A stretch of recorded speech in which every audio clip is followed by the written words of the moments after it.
Bonjour tout le monde, bonjour Natacha. Bonjour à tous, bonjour Benjamin. Comment ça va Natacha? Ah, ça va super. Et toi, comment tu vas ce soir? Eh Ah, ben, au ça va bien, Canada, je suis ce en n'est pas forme. encore la soirée comme en France, en fait. Ah non, Il est c'est le 12 heures midi. à midi. OK, tu as de la chance. Moi, il est 18 heures de mon côté. Exact. Eh bien, écoutez, bienvenue à tous. J'espère que vous allez bien, j'espère que vous êtes en forme. On a une conférence riche en contenu à vous partager ce soir, en compagnie de Natacha et de moi-même, comme vous pouvez le voir. Et on va vraiment entrer tout de suite dans le vif du sujet. Je vois qu'on est déjà plus de 120 connectés, donc on va vraiment rentrer tout de suite dans le vif du sujet. Je vais introduire la conférence. Cette conférence est faite pour vous si vous êtes intéressé à la statistique, si ça vous intéresse, la statistique, vous souhaitez muscler vos compétences à ce sujet. Également, si vous souhaitez vous former en 2024, on va être là pour vous conseiller, pour vous donner des astuces et des conseils. Et surtout, vous avez besoin de méthodes pour accélérer. Donc, si vous cochez au moins une des cases, je pense que c'est au bon endroit, n'est-ce pas, Natacha? Exactement, Benjamin. Ce soir, on va partager les secrets pour avoir les analyses de statistiques de qualité dans son quotidien. Donc voilà. C'est ça. Excellent. Euh, donc, on va débuter ce programme. On a pas mal de choses à vous partager ce soir ou ce midi, selon votre position géographique. Et d'ailleurs, on va faire un petit sondage avant de débuter. Ça va nous permettre de vérifier que le chat fonctionne. Alors, dites-nous dans le chat où est-ce que vous vous situez géographiquement. On a la chance d'avoir une communauté qui est répartie dans les 4 coins du monde, n'est-ce pas, Natacha? Ouais, la France, la Côte d'Ivoire, le Sénégal, le Canada. Ouais. Dites-nous d'où est-ce que vous nous suivez ce soir. Nous sommes curieux de savoir. Et en passant, c'est la demi-finale de la Côte d'Ivoire. Les Ivoiriens, est-ce qu'ils sont connectés ce soir ou ils attendent le match avec On va voir impatience? ça. On va voir ça. Alors, Serrat nous dit Bénin, Ulrich OK. en Belgique, Ahmed Paris, Isabelle Paris. Alors, je ne vais pas tous vous citer, mais merci à tous de répondre. Magali en Corse, En Corse, ah, c'est sympa. pas mal. La France, Thomas en France. Pascaline, tu as Nancy. Thomas, Orléans. Daniela, Vietnam. Pas mal, le Vietnam, Vietnam. ouais. Ça Donc pour nous fait l'instant, c'est voyager en même France, temps. Vietnam. Pardon? Ça nous fait voyager un petit peu en même temps. Exact. Chris nous dit de Lyon. Serrat de Bénin, je crois que je t'avais déjà mis Alors, ensuite, on a Michel Dakar. OK. On a Haïti, Algérie, Niger, Canada, OK. Sénégal. On fait un petit tour du monde, c'est pas mal. On a le Mali, Mali. le Togo, la Suisse. J'ai vu aussi le Cameroun, j'ai vu la Tunisie. Alors, c'est vraiment génial. Moi, j'adore faire ce petit, ce petit sondage pour débuter. C'est toujours intéressant de voir que, avec la magie de la technologie, n'est-ce pas, on peut se connecter à travers cette conférence. Donc, pour ceux qui ne le savent pas, Natacha, toi, tu es basée en France, à Paris, si je ne me trompe pas. Oui, actuellement, je suis à Paris, ouais. C'est ça. Et Et peut-être je peux me moi-même, je suis présenter basé rapidement. Je peux me au présenter pour ceux. Canada. Ouais. Wow, tu peux dire un mot, bien sûr, Natacha, je t'en prie. Voilà. Et pour tous ceux qui ne me connaissent pas, donc moi, c'est Natacha. J'anime le coin Stat où je vulgarise justement les notions de statistiques, de machine learning, de data science en général. Et ça fait bientôt 7 ans que je vis en France. Donc voilà, c'est ça. Excellent. Écoutez, on va tout de suite débuter. Merci beaucoup. On a eu beaucoup de réponses dans le chat. Je vois qu'il y a Italie également qui vient de passer, Cameroun, Canada. Donc, c'est parfait. On va débuter maintenant. Donc, comme je vous le disais aujourd'hui, on est là pour vous parler de statistiques, pour vous aider à vous former en statistiques, pour vous donner des conseils pour accélérer, pour progresser à ce sujet. On va être ensemble pendant environ 1 heure, au moins 1 heure. Ça va dépendre aussi des interactions qu'on aura le plaisir d'avoir avec vous. Restez jusqu'à la fin. À la fin, on aura un petit bonus pour vous, un petit bonus sous forme de je vous dirai à la fin d'ailleurs. Restez jusqu'à la fin, on aura un petit bonus et surtout, on aura une opportunité pour celles et ceux qui veulent aller encore plus loin. On aura une opportunité à vous proposer. Mais pour l'instant, on va discuter et on a Natacha qui est spécialiste, comme tu viens de le dire, Natacha, spécialiste sur la statistique. Et on va tout de suite entrer dans le vif du sujet, puisque tu nous as préparé finalement les 3 grandes idées qui reviennent perpétuellement sur la statistique. Puis on va être curieux aussi de savoir si ça résonne avec l'audience. Donc vas-y Natacha, je te laisse la parole. Ok. Effectivement, quand on parle de statistiques, en général, il y a 3 grosses idées qui reviennent souvent et que j'aimerais déconstruire ici parce que la stat, c'est pas ce qu'on pense. Premier point, si on peut commencer par la première idée quand on parle de stats. Premier point que je vois, le premier mythe autour de moi, c'est que les statistiques, c'est trop difficile. En fait, quand on voit les statistiques, on pense aux mathématiques, on pense aux probabilités, on pense à des intégrales. Bref, on pense à tout ce qui est difficile qu'on a vu durant nos cours de mathématiques et ça fait peur. Alors qu'au quotidien, par exemple, ça fait bientôt 5 ans que je travaille avec les stats. Tous les jours, je fais des stats et je n'ai jamais dérivé une fonction, je n'ai jamais calculé une intégrale. Donc, à première vue, on peut croire que les statistiques, c'est difficile. Dans la pratique, c'est beaucoup plus appliqué que ce qu'on pense. Donc, la statistique, c'est une science qui est appliquée. Ça veut dire que si on a la bonne méthodologie, si on a les bons outils, on peut les utiliser en s'affranchissant, j'y arrive, de cette vision qui donne l'impression que c'est difficile et pourtant, dans la vie, ça aide énormément dans les prises de décision. On en reparlera tout à l'heure et c'est indispensable en fait pour toutes les entreprises. Ça, c'est le premier mythe, le fait que les statistiques sont trop difficiles parce qu'il y a des mathématiques, c'est théorique et pourtant, c'est pratique en fait. Ouais. C'est ça. Est-ce que dans la salle, vous pouvez nous dire si c'est quelque chose que vous partagez ou parce que vous voyez là, il y a une personne à l'écran qui a mal à la tête, qui a des maux de tête ou vous voyez qui est un peu déprimé par les statistiques. Est-ce que c'est quelque chose et c'est un mythe qu'on va déconstruire par la suite, mais est-ce que c'est quelque chose que vous pourriez vous dire? Est-ce que ça peut vous parler ce genre de situation? Ouais. Dites-nous. Donc, on voit les chiffres, on voit la p-valeur, on voit les probabilités, on voit les lois, on voit. C'est ce que on pense lorsqu'on voit les stats. Donc, je suis curieux de savoir ce que pense le public par rapport aux statistiques. Ouais. C'est une limite. Il y a plusieurs qui m'ont écrit oui dans le chat, donc vous partagez, je pense, ça veut dire oui, vous partagez. Oui, je partage. On a cette impression, nous dit Miché. Jade nous dit oui. Ok, donc vous êtes plusieurs à partager. Donc Gisèle nous dit non, j'adore. Donc c'est bien, Gisèle. Génial, Gisèle. Génial, génial. C'est bien d'adorer les stats, c'est bien. Mais c'est vrai que ce premier mythe-là, ça peut. Enfin, disons que ça peut être une barrière à l'entrée. Il y a beaucoup de gens qui vont se dire ah, moi, j'aimais pas les stats quand j'étais au lycée ou au collège. J'en ai gardé un mauvais souvenir parce que j'ai eu un prof qui était trop dur ou je ne sais quoi. Et ça peut être un. Alors qu'aujourd'hui, on va discuter de, comme tu as dit, comment on applique ça concrètement dans notre quotidien, dans notre travail et comment on va encore plus loin avec ces outils-là. Donc, bon, c'est partagé quand même. Il y a quand même des gens qui ont déjà dépassé ce mythe, donc c'est bien. Mais si vous avez mal à la tête juste en entendant le mot statistique, s'il vous plaît, restez connectés. On va essayer de vous réconcilier avec ce sujet-là. Exact. Et du coup, ça, c'est le premier mythe. Ouais. Oui. Le deuxième mythe, si on passe au deuxième, qui est lié au premier, c'est qu'on pense souvent que pour être statisticien, statisticienne, il faut être très bon en mathématiques, il faut être excellente en mathématiques, il faut avoir un doctorat. Déjà, pour vous dire dans le public, moi, je n'ai pas de doctorat en statistiques, en mathématiques, pas du tout. Et pourtant, je les utilise au quotidien. Donc, c'est un peu lié au premier, en fait, où on pense qu'il faut avoir un niveau excellent en mathématiques pour pouvoir les utiliser au quotidien. Et pourtant, peu importe le niveau qu'on a à la base, on peut progresser au fur et à mesure. Ça, c'est la vision que j'ai sur les stats.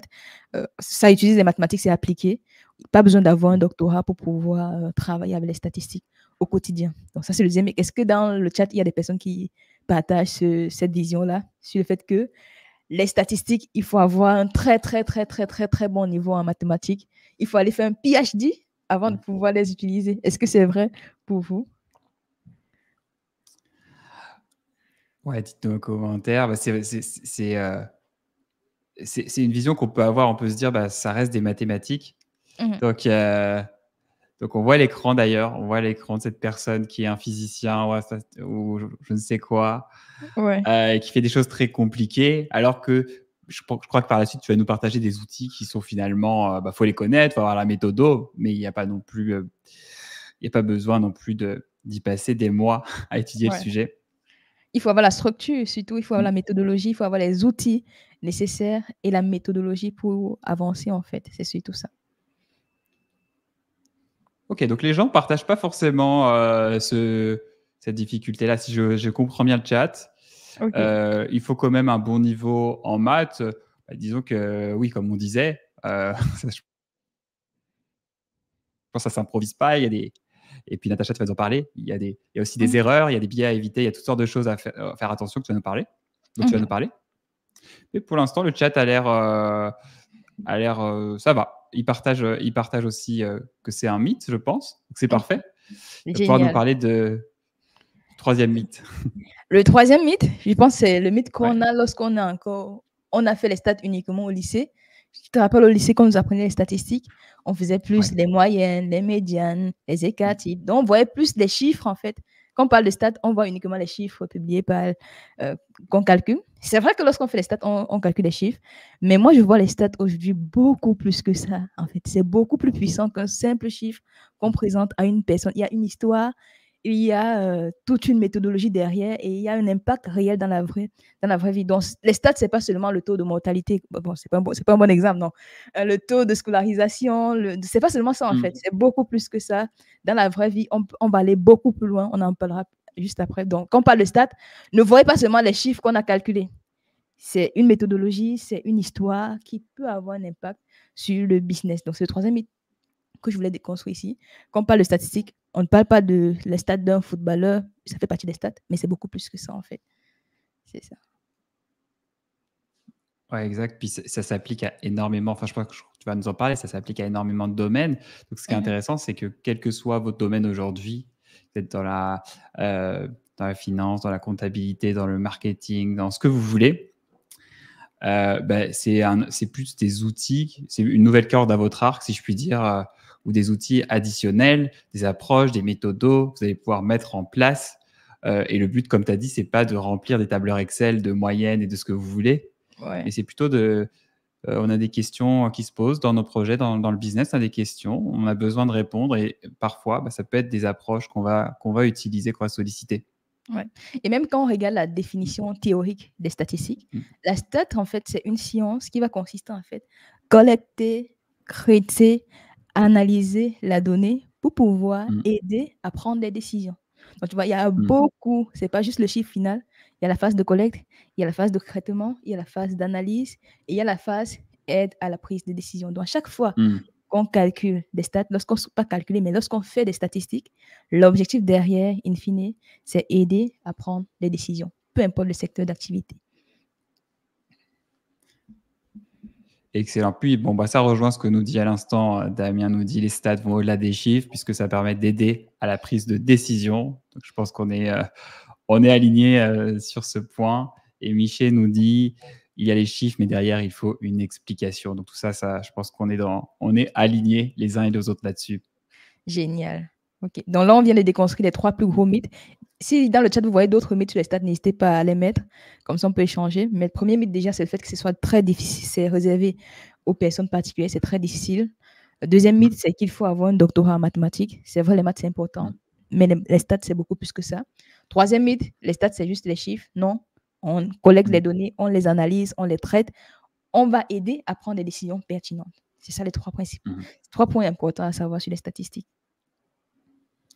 Excellent.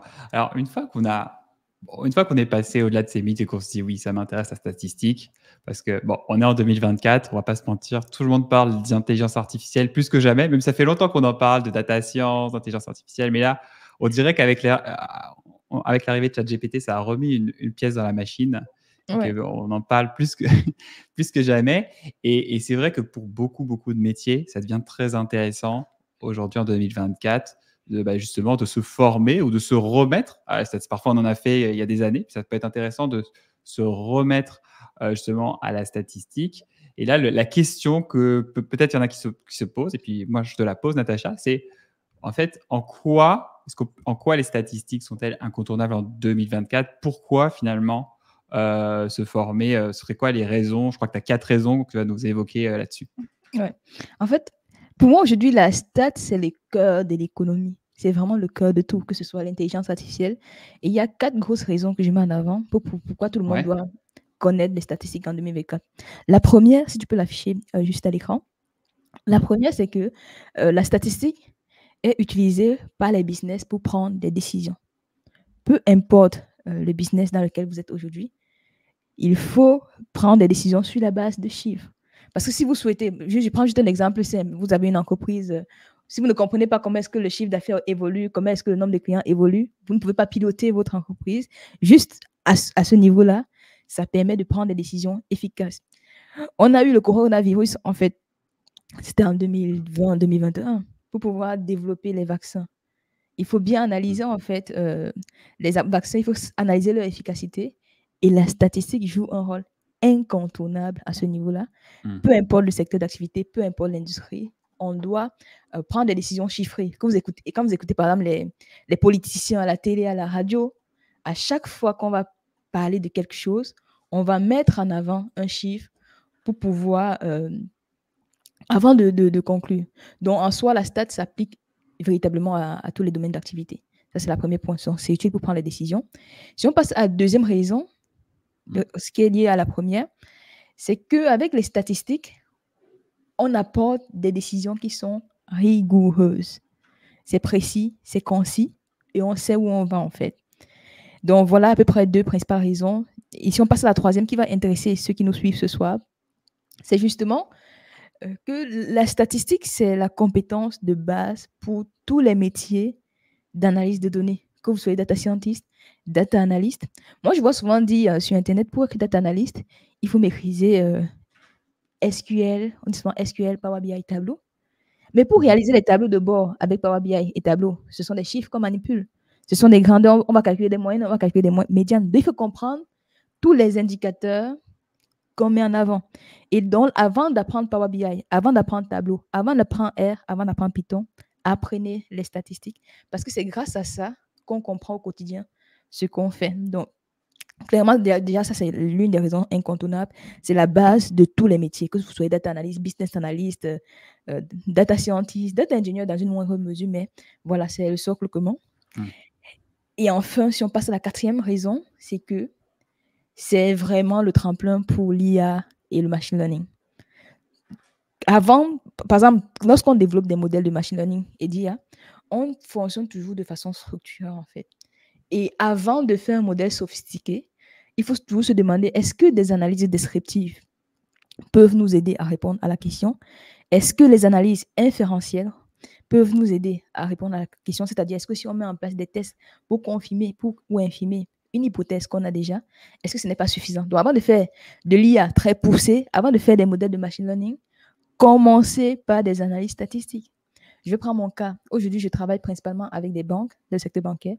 Et un des modèles que je développe souvent au quotidien, c'est le modèle qui va permettre de dire si un client rembourse son crédit ou pas. Attends.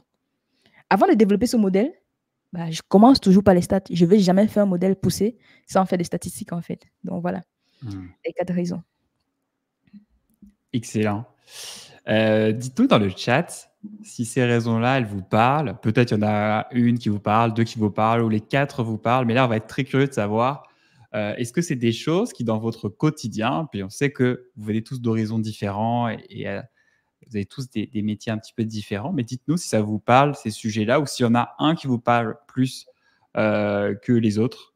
Ou d'ailleurs, si vous en voyez d'autres, si vous voyez d'autres raisons pour lesquelles se former en statistique, il y en a peut-être qu'on a oublié sur la slide. Bref, dites-nous ça dans le chat. Puis il y a un petit délai, donc on va attendre un tout petit instant. Ouais, c'est ça. Mais vraiment, en attendant qu'ils répondent, c'est la base de tout. Avant de penser à faire un modèle de machine learning, d'IA, pensez à faire des analyses statistiques basiques. On reviendra là-dessus tout à l'heure. Alors, merci pour vos réponses. Magali nous dit le point 3, donc une bonne base pour le métier de la data. Ibrahim, les points 3 et 4. Ouais. Excellent, on aime ça. Laurent nous dit les points 1 et 3. Parfait. Michel, toi, c'est plutôt le 1 qui te parle beaucoup. Dans le Ok, business. donc c'est intéressant. Ouais, exact. Homo, toi, c'est vraiment le point 3. Serrat, c'est les 4 points. Parfait. Ok. Donc, c'est intéressant parce que chacun dans la salle, vous avez des combinaisons un petit peu différents. Excellent, excellent. Donc ça varie, ça varie. Il y en a, par exemple, Pascaline qui nous dit 1, 3 et 4. Bon, là, quasiment les 4, on va dire, Pascaline. Ouais. Excellent. Donc, merci pour vos feedbacks. Les 4 points. OK, c'est assez varié. Intéressant, c'est assez varié, mais en tout cas, il y en a au moins un qui semble vous avoir touché dans votre activité ou dans vos sujets. Bon, Ouais. je pense que si vous êtes là aujourd'hui, si vous êtes dans cette salle, c'est que vous êtes déjà un petit peu convaincu que c'est intéressant d'aller de l'avant dans la statistique. Et vos commentaires le confirment. Et maintenant, eh bien, je crois que Natacha, tu nous as préparé 3 secrets, alors ce qu'on appelait des secrets, en tout cas des pistes pour vous aider. Et l'avantage, c'est que vous allez pouvoir les appliquer dans vos projets dès ce soir ou dès demain. Alors, si vous êtes comme moi à l'ancienne, vous avez peut-être un calepin sous la main. Moi, je fais comme ça parce que c'est comme ça que j'aime apprendre, mais on vous recommande de prendre des notes soit comme ça, soit avec un bon vieux bloc-notes sur votre machine parce que En fait, comme ça va moi aussi. défiler. Ouais. Ah voilà. Ou si vous êtes jeune comme Natacha, prenez votre téléphone parce que en fait ça va défiler et donc on vous conseille de prendre ça en note si ça vous intéresse et je pense que ça va être assez intéressant. Puis Natacha, je vais te redonner la parole pour le premier secret. Ok, donc du coup, 3 secrets pour avoir des analyses statistiques de qualité. On a dit, en fait, le mythe, c'est que c'est basé sur des mathématiques. Le mythe, c'est que c'est difficile, mais avec une bonne démarche structurée, on arrive à progresser en statistique. On arrive à faire des analyses de qualité pour son business. Je vous garantis que vous copiez-collez les 7 étapes que je vais vous présenter tout de suite. À chaque fois, à tous les coups, vos analyses seront pertinentes. Donc, il y a 7 étapes concrètes que moi, personnellement, j'utilise au quotidien dans tous mes projets lorsque je dois mettre en place des statistiques. La première étape qui est fondamentale, qui est centrale pour tout statisticien ou toute statisticienne, c'est identifier les bonnes données. Quand on parle de statistiques, j'ai dit collecte, analyse, collecte, traitement, analyse des données. S'il n'y a pas de données, honnêtement, moi, je suis au chômage, je ne sais à rien, en fait. Donc, identifier les bonnes données. Et en général, en statistique, on travaille avec des données structurées, en fait, c'est-à-dire des tableaux comme ça, Excel classique, avec en ligne des individus, en colonne des variables. C'est ça l'approche classique. Identifier la bonne donnée, la bonne source, les bonnes variables, les bons individus, la bonne population. Et au niveau de l'identification de la bonne donnée, il y a une question centrale qui revient souvent. En général, en statistique, on ne va jamais travailler avec toute la population. Ça, ce n'est pas possible. C'est-à-dire tous les individus. On va souvent travailler sur un échantillon qui est plutôt restreint. Et au niveau de l'identification de cette bonne donnée, il faut aussi s'assurer que mon échantillon est représentatif de la population. Ça veut dire quoi? Est-ce que les caractéristiques de la population globale se retrouvent sur l'échantillon que j'ai sélectionné? Parce que si on n'a pas la représentativité, il y a des conclusions qu'on ne peut pas tirer. Du moins, on ne peut pas généraliser, on ne peut pas inférer, on pourra juste décrire. Donc, c'est très important à cette étape, s'assurer de la représentativité de la donnée. Franchement, je pense que c'est le point central. Vous pouvez travailler avec des données non représentatives, mais attention, il ne faut pas conclure comme si vos données étaient représentatives. On voit ça à la télé, on voit ça à la radio, sur la pâte dentifrice recommandée par tous les médecins. Quel échantillon de médecins a été sélectionné? Qu'est-ce qui prouve que l'échantillon était représentatif? Et on nous vend ça tous les jours à la télé. Donc, faites attention, la représentativité, le critère central au niveau de l'identification de la bonne donnée. Donc voilà, première étape. Si on passe à la deuxième étape, qui est liée à la première, OK, on a la donnée, on connaît la population, on connaît nos variables, on connaît nos individus. La deuxième étape qui est, je vais dire toutes les étapes sont importantes. Je pense que toutes les étapes sont importantes, mais celle-là, c'est capital. Vérifiez la qualité. Je vous dis, si vous suivez cette étape, vos analyses seront toujours de qualité. Vérifiez la qualité de la donnée. Une règle simple en statistique, c'est garbage in, garbage out. Ça veut dire quoi? Si je donne des données de mauvaise qualité, mes résultats seront de mauvaise qualité et finalement, la décision business sera de mauvaise qualité. Je perds des clients, je perds du chiffre d'affaires. C'est catastrophique. On ne veut pas arriver à ce niveau-là. Donc, on vérifie la qualité de sa donnée. Et à ce niveau, quand on parle de vérification de la qualité, ce que moi je fais au quotidien, par exemple, c'est est-ce que j'ai des données qui manquent? Quelle est la stratégie que je dois mettre en place pour corriger ce problème de données manquantes? Si j'ai, par exemple, je vois quelqu'un qui est âgé de 120 ans, est-ce que c'est normal? Bon, 120 ans, c'est possible, mais 150, 100, 100, 100, 180 ans. Est-ce que c'est normal d'avoir cet âge-là dans la base de données? Je vais discuter avec les business. Est-ce que vous pensez qu'une personne peut avoir cet âge? Est-ce que vous pensez que telle entreprise peut générer tel chiffre d'affaires? Au quotidien, je pense que cette étape, c'est celle qui prend le plus de temps. Donc, vraiment, faire les analyses statistiques avec la méthode qu'on va voir, c'est rapide.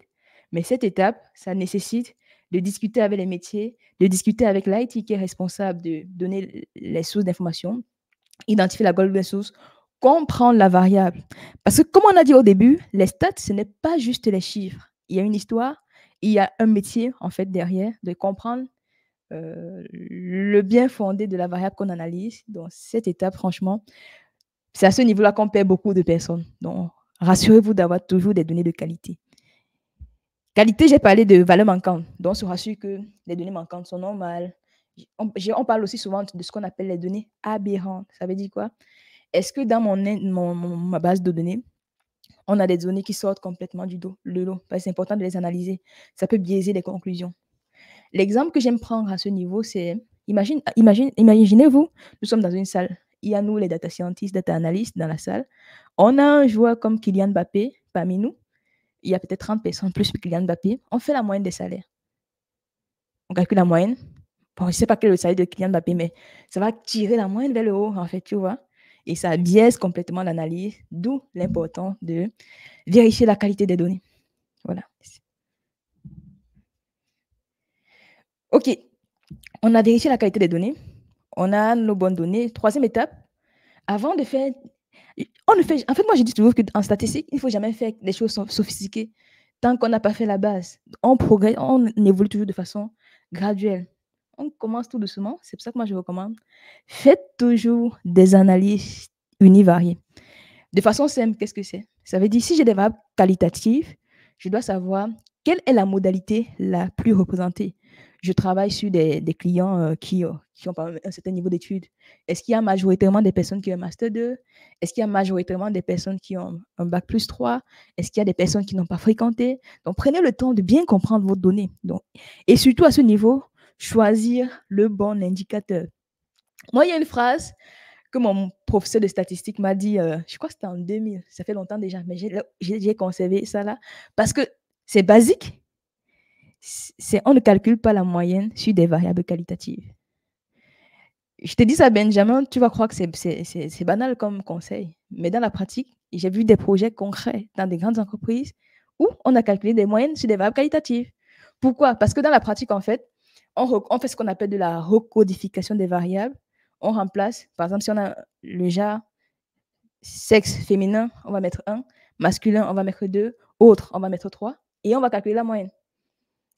1, 2, 3, ça ne fait pas sens. Donc, prenez le temps de choisir le bon outil en face de la bonne variable. Savoir qu'une variable qualitative, c'est une variable qui a des modalités. On ne peut pas calculer l'indicateur comme la moyenne, la médiane. On peut calculer la proportion. On peut calculer le mot, c'est-à-dire la modalité la plus fréquente. Savoir qu'on a des données quantitatives. Et dans les données quantitatives, il y a encore plusieurs autres, les données par intervalle. On calcule la moyenne, on calcule les cas types, on fait le box plot. Donc, savoir aussi choisir le bon graphique à cette étape. Donc, à cette étape, on fait non seulement des tableaux, OK, un petit tableau comme ça avec proportion, médiane, mode et autres. On fait des graphiques, savoir choisir le bon graphique, savoir que lorsqu'on a une variable qualitative, on fait un diagramme circulaire. Lorsqu'une variable quantitative, on fait un box plot, on fait un histogramme. Tu vois, là, c'est basique, mais dans la pratique, on pêche souvent à cette étape-là. Donc, vous qui me suivez aujourd'hui, les stats descriptifs univariés, c'est la base. Ça permet de répondre à la question, quel est l'individu moyen et comment se repartissent tous les individus de ma base de données par rapport à cet individu. d'où la notion de variabilité. Donc, j'analyse le profil moyen, le profil type, et j'essaie de voir comment les autres s'écartent par rapport à ce profil. Voilà la réponse que j'ai à l'étape 3. Et voilà. Est-ce qu'il y a des réactions dans le chat ou bien? Pour l'instant, plutôt de l'approbation, plutôt des gens qui ont approuvé tes 3 premières règles. Il y en a combien? 7 en tout? Il y en a Étapes, 7. si Il y je en ne me a trompe 7. pas. Là, nous sommes encore la 3e. Il y en a 3. On a déjà vu. Première étape, j'ai parlé d'identifier la bonne donnée. Deuxième étape, j'ai parlé de la qualité. Garbage in, garbage out. Et il y a aussi Ouais. un acronyme que j'aime bien. Quality in, quality out. C'est pareil. Étape 3, on décrit sa donnée, on identifie quel est l'individu moyen et comment se repartissent les autres individus par rapport à cet individu. Une fois qu'on a la réponse, Benjamin, on passe à l'étape 4. Étape 4, c'est quoi? C'est réaliser les statistiques bivariées. Là, c'est très scolaire. Ça veut dire quoi, statistiques bivariées? Ça veut dire que je prends deux variables. Ça veut dire que je vais comprendre les relations qui sont entre les variables 2 à 2. Je prends un exemple simple. Quelle est la relation qui est entre le niveau de revenu et le niveau d'éducation? À ce niveau que je réponds à cette question, par exemple. Et à ce niveau, pareil, il faut avoir la bonne méthodologie. Et la méthodologie commence toujours par la nature de la variable. Est-ce que c'est quantitatif? Est-ce que c'est qualitatif? Et si j'ai deux variables, l'une qualitative et l'autre qualitative, je mets en place ce qu'on appelle déjà un tableau de contingence. Et ensuite, je fais ce qu'on appelle le diagramme en barre. Ça me permet d'analyser, de comprendre un peu les relations entre les deux. OK? Une fois que j'ai fait ça, je regarde si j'ai une variable qualitative et une variable quantitative. Je vais commencer, moi, en général, ce que je fais, je commence d'abord par faire un tableau croisé avec la moyenne par modalité, la variance par modalité, les quartiles par modalité, pour comprendre déjà comment ça fonctionne. Ensuite, je mets en place des box plots bivariés. Donc, c'est un graphique bivarié, qualitatif, quantitatif. On met en place box plot bivarié ou encore violin plot. Ça dépend. Si c'est quantitatif, je mets en place ce qu'on appelle le nuage de points pour voir si la relation elle est linéaire. Est-ce que lorsque le niveau de chômage augmente, le PIB d'un pays augmente? Ça ne veut rien dire, ça n'a pas de sens, mais vous voyez l'idée. Donc ici, c'est le moment où on comprend quelles sont les interactions qui existent entre toutes les variables 2 à 2 de la base de données. Donc suivez bien les étapes et je vous garantis que vos analyses seront toujours de bonne qualité. Alors, je vois qu'il y a plusieurs personnes qui viennent d'entrer dans la conférence. Alors, peut-être vous expliquer où on en est dans la conférence pour ceux qui viennent de nous rejoindre. Natacha est en train de nous livrer les 7 étapes. Les 7 étapes pour réaliser finalement une analyse qui est structurée, qui est efficace, une analyse statistique structurée et efficace. Et également, il y a peut-être des termes que Natacha emploie ou des méthodes que vous ne connaissez pas. Et pas d'inquiétude, là c'est juste pour vous donner un aperçu. Si vous connaissez déjà tout, c'est parfait. Si vous ne connaissez pas, c'est pour donner un aperçu. Et par la suite, dans la conférence, on va aussi vous donner des conseils pour vous former, pour aller plus loin, évidemment. Et aussi, on va répondre à vos questions dans le chat. Donc, vous ne vous gênez pas s'il y a des questions, on va les prendre. On va d'abord laisser les 7 étapes se dérouler, puis on va les prendre ensuite. Natacha, je te redonne la main. OK. Donc, l'étape 4, c'était fait de comprendre les relations qui existent entre les variables 2 à 2. Et à ce niveau, comprendre le type de données, c'est très important. Je pense que j'ai terminé avec l'étape 2. Et comme je le dis souvent, en fait, à l'étape 2 ici, on a ce qu'on appelle c'est du descriptif, en fait. La statistique, il y a plusieurs sciences. Il y a la stat descriptive. Je décris la situation, je présente mon phénomène tel qu'il est. Il y a ce qu'on appelle la statistique inférentielle. Je fais des inférences, je valide des hypothèses. Et pour moi, dans tout ce cheminement-là, la stat descriptive te permet d'avoir des hypothèses. Par exemple, une hypothèse que je peux avoir ici, c'est que lorsque le niveau d'éducation augmente, est élevé, c'est-à-dire master, entre guillemets, le revenu est élevé aussi. Je peux avoir une hypothèse comme ça. C'est statistique, c'est descriptif. Maintenant, il faut que je valide cette hypothèse avec un test. D'où l'étape 5, qui est de réaliser des tests statistiques. Et là, pareil, au niveau des tests, il y a des précautions à prendre. Donc, quand vous faites des analyses, des tests statistiques, je ne vais pas entrer dans le détail ici parce que le temps court déjà, mais globalement, on vérifie déjà la loi qu'on utilise. On va entrer en détail plus tard. On vérifie la nature de la variable. Un exemple simple, si par exemple, on sait qu'on a une variable qualitative qui a 2 modalités et une variable quantitative, il va dire par exemple fréquenter, pas fréquenter, et une variable quantitative, on sait qu'on peut mettre en place un test de Choose Student qui permet de comparer les moyennes en fait. Donc, on réalise un test pour valider nos hypothèses. Ensuite, l'étape 6, ça dépend, c'est pas obligatoire, ça dépend de l'objectif de votre étude, ça dépend de votre problématique.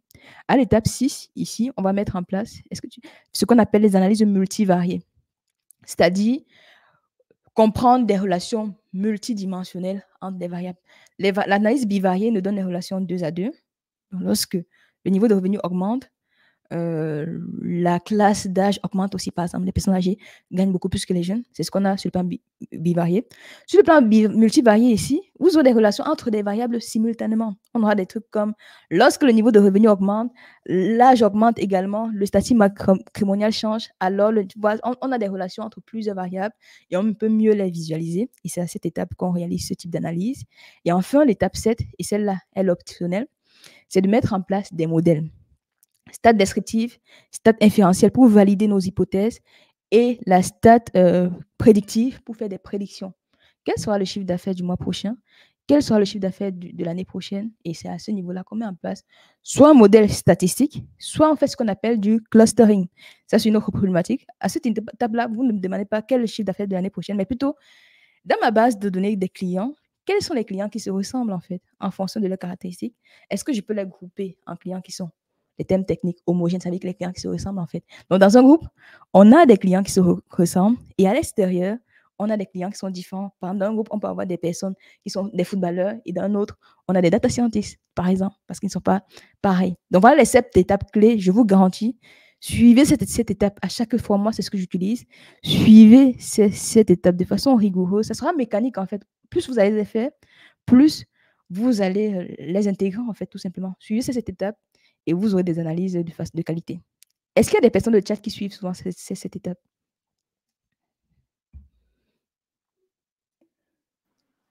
Ouais, effectivement. Dites-nous dans le chat, ces étapes-là, est-ce que c'est des choses que vous mettez déjà en place ou c'est des choses que vous avez envie d'apprendre, vous avez envie de mettre en place, que vous ne maîtrisez pas encore? Ou alors il y a peut-être une portion que vous maîtrisez déjà, une autre que vous ne maîtrisez peut-être pas encore. Dites-nous dans le chat où est-ce que vous en êtes, s'il vous plaît. Ça va beaucoup nous intéresser, évidemment. Et donc là, on était sur un des premiers points, alors ce qu'on a appelé le premier secret. Ouais. Et avant d'aborder la suite, les autres secrets que tu vas nous partager, on va regarder un petit peu dans le chat. La question, c'est est-ce que c'est cette étape que Natacha nous a décrit à l'instant? Il y a plusieurs personnes qui disent oui, donc c'est parfait. Donc par exemple, Alain nous dit oui, donc je suppose que tu es à l'aise avec tout ça. Jean-Yves, non, pas assez. C'est parfait, tu es au bon endroit. On va poursuivre les conseils. Henri, oui. Mamadou, oui, grâce à vos conseils. Ça fait Grâce plaisir, à Mamadou. Natacha. Ensuite, alors pour ceux qui n'ont pas pris de notes ou qui sont arrivés en cours de route, restez jusqu'à la fin. On va vous dépanner à la fin du live. On vous donnera un petit bonus. Michel nous dit « J'ai envie d'apprendre ». Parfait, tu es au parfait endroit pour ça. Ibrahim, intéressant, nous dit qu'il s'arrête à la 5e étape. C'est possible, Donc, en fait, ça dépend des objectifs aussi. Excellent. Et vous êtes plusieurs à dire envie d'apprendre, envie de découvrir. Il y a beaucoup de commentaires. On vous remercie beaucoup pour l'enthousiasme dans le chat. Il y a pas mal de gens qui ont écrit également qu'ils souhaitent en apprendre plus. Donc, c'est pas mal. Est-ce qu'on enchaîne, Natacha? Oui. Allez, hop. Le secret 2 qui va garantir aussi la qualité de votre analyse, c'est éviter les biais. Si on a bien fait le travail de cette étape que j'ai donnée, normalement, on supprime des biais. Mais je vais mettre en avant ici les biais les plus courants qu'il faut vraiment éviter. Si on va tout de suite au premier biais. Le premier biais, en fait, c'est ce que j'ai appelé le biais de sélection. La première étape, c'était quoi? Identifier la bonne donnée, identifier la bonne population. Donc, si je n'ai pas sélectionné le bon échantillon, j'ai un biais de sélection qui fait en sorte que mes résultats ne seront pas généralisables. Donc, ce biais est souvent lié au manque de représentativité de nos données. Donc, faites vraiment attention à bien choisir vos données. Faites attention à ce que les caractéristiques que vous souhaitez analyser sont bien présentes dans votre base de données. Vous ne pouvez pas faire la moyenne des salaires avec des personnes qui sont extrêmement riches et inférer cela à la population française. Ce n'est pas possible. Il faut prendre toutes les classes sociales avant de pouvoir faire ce genre de conclusion. Deuxième biais, qui est également très courant en statistique, c'est le biais de suivi. À ce niveau, en fait, je prends un exemple qui va parler à beaucoup de monde, c'est que si par exemple, on commence à analyser la performance des entreprises et on concentre notre analyse uniquement sur des entreprises qui ont survécu après 3 ans. Vous voyez qu'il y a un biais parce qu'on sait que la plupart des entreprises, au bout de 2 ans, elles ont fermé. Donc, normalement, si on veut analyser en fait les performances d'une entreprise, on doit également intégrer toutes les entreprises qui n'ont pas pu réussir à atteindre leur objectif au bout de 2 ans. Donc, biais de suivi à absolument éviter. Le troisième biais, qui est également courant, c'est lié aux variables qui ont été omises dans nos analyses. Ça, c'est toujours surtout un problème de causalité, c'est-à-dire corrélation-causalité, parce qu'on oublie certaines variables qui sont importantes. Un exemple pour illustrer cela, il y a une étude populaire qui a été publiée dans les années 80, je n'ai plus trop la date en tête, mais où un vrai chercheur a publié dans un article scientifique d'un journal reconnu, où il disait en fait que lorsqu'on consomme du chocolat, le niveau de richesse d'un pays augmente. Et ça, c'est parce qu'il a oublié ce qu'on appelle des facteurs confondants qui peuvent avoir un impact non seulement sur la consommation du chocolat et sur le niveau de richesse. Je pense, par exemple, on sait que dans les pays développés en général, le niveau de richesse est élevé. Donc, on va plus investir en fait dans l'innovation, dans la recherche, ce qui fait que ça augmente systématiquement. Dans les pays développés, on peut consommer du chocolat parce qu'on peut s'offrir des chocolats. Donc, attention à ce type d'analyse. C'est pour ça que les variables omises ont un impact significatif sur nos résultats. Le quatrième biais, à absolument éviter, et ça, d'ailleurs, ça arrive aussi, c'est ce qu'on appelle le paradoxe de Simpson. Est-ce que dans le chat, vous connaissez ce paradoxe? Mais je vous donne un peu rapidement ce que c'est. Imagine-toi, je fais une analyse sur une population globale. Il y a des jeunes et des moins jeunes. Je dis en fait le taux de suivi à une maladie, elle est de... Je veux dire par exemple que la population suivie bien à la maladie, en fait, il n'y a pas de séquelles. Il n'y a pas de séquelles sur la maladie. Or, dans la population, j'ai non seulement les jeunes sont plus nombreux, et j'ai des vieux. Si je fais un zoom uniquement sur les personnes âgées, on va se rendre compte que les personnes sont très affectées par la maladie. Et quand je vais sur la population globale, jeunes et moins jeunes, il n'y a pas d'impact parce que je n'ai pas analysé par sous-population. Et ça, généralement, en pratique, faites attention à toujours zoomer sur des poches de population qui peuvent présenter des caractéristiques différentes, en fait, de l'ensemble de la population. C'est ce qu'on appelle le paradoxe de Simpson, en fait, à éviter. On passe au cinquième, le p-hacking. Ça aussi, c'est très souvent, c'est très courant. Tu sais, Benjamin, les statisticiens, ils aiment bien la notion de statistiquement significatif, c'est-à-dire le résultat, il est pertinent. Et en général, tu vois, dans les articles, il y a beaucoup de personnes qui vont prendre uniquement en gros, j'ai une base de données, je vais sélectionner uniquement la population pour laquelle mon test marche, mon test fonctionne et publier ce résultat. C'est ce qu'on appelle le p-hacking. Donc, éviter de la triche. Exactement. On triche un peu pour avoir un résultat spectaculaire. Et le conseil que moi je donne souvent à ce niveau, c'est que un résultat qui n'est pas significatif est très intéressant pour la recherche, c'est très intéressant pour votre entreprise, c'est très intéressant pour votre manager, c'est très intéressant, même quand ce n'est pas significatif. Donc, ne choisissez pas seulement une sous-poche et vous avez le bon résultat et vous publiez. C'est ce qu'on appelle le p-hacking. Ouais, parce que, en fait, je ne sais pas si ce que tu veux dire, c'est on veut toujours trouver quelque chose, en fait. On veut toujours avoir une trouvaille à présenter, mais parfois, il n'y a rien à... Je ne sais pas si c'était ça ton idée, c'est que parfois, il n'y a rien à présenter, il n'y a pas de conclusion particulière ou... Enfin, c'est pas ce qu'on voulait au départ. C'est peut-être aussi un biais de se dire, je veux absolument présenter quelque chose à mon client, à mon boss, etc. Et le tout, c'est que je veux absolument présenter quelque chose et je choisis la donnée qui donne la conclusion que je voulais, en fait. Ouais. C'est ça, le p-hacking. Donc, j'ai choisi uniquement une sous-population qui valide mes pensées. Et c'est ça, il faut faire très attention à ça. Le 5, c'est lié au premier, en fait, biais de publication. Je partage uniquement les résultats qui sont conformes à mes attentes. Et le dernier, qui est aussi un peu lié aux autres, c'est le biais de confirmation. En gros, je veux absolument confirmer une pensée que j'ai déjà. Fais attention à être factuel lorsqu'on analyse les statistiques. Et ça, en entreprise aussi, mon manager m'a dit, les ventes évoluent comme ça, voici souvent telle variable qui est pertinente. Je veux absolument vous confirmer ces dires. Et je peux être amené à biaiser les analyses suite à ça. Donc, voilà les 7 principaux biais qu'on a souvent en stats. Si vous voulez vous éviter, vous avez des analyses de qualité. N'hésitez pas à me dire dans le chat, est-ce qu'il y a des biais qui vous parlent? Est-ce qu'il y a des biais que vous découvrez? Est-ce qu'il y a d'autres biais que vous souhaitez rajouter à cette liste? Ouais, dites-nous. Enfin, moi, je trouve qu'ils sont très parlants. Une fois que parfois qu'on a l'explication, il y en a certains qu'on connaît, mais on ne savait pas qu'ils s'appelaient comme ça. Ouais. Et, voilà, on a une remarque sur le paradoxe de Simpson. On nous demandait si c'était lié à Homer ou pas, mais en fait, non, c'est pas lié, J'en c'est sais pas lié rien, à mais ça. Homer Simpson, je ne pense pas, mais Donc, mais il y a plusieurs personnes dans le chat qui ont écrit, quand tu as demandé est-ce que vous connaissez le p-hacking ou ceci ou cela, il y en a plusieurs qui ont dit non. Donc, je pense que c'était intéressant que tu nous les présentes et surtout que tu nous les expliques avec des exemples que j'ai trouvé très, très parlant en tout cas. Donc, dites-nous dans les commentaires ce que vous en pensez. Mais je vois qu'il y a plusieurs découvertes, il y a plusieurs personnes qui découvrent. Donc, c'est parfait, c'est super.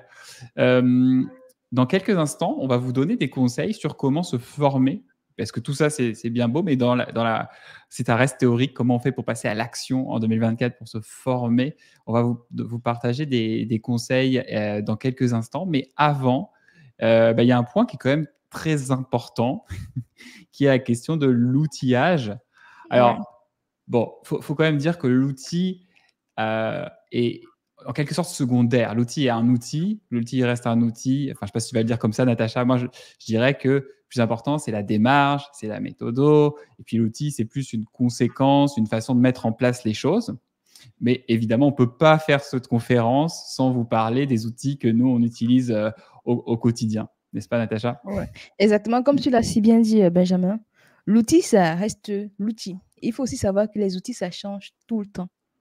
Donc, c'est pour ça que moi, j'insiste toujours quand on dit pour être data analyst, data scientist, il faut connaître Python et SQL.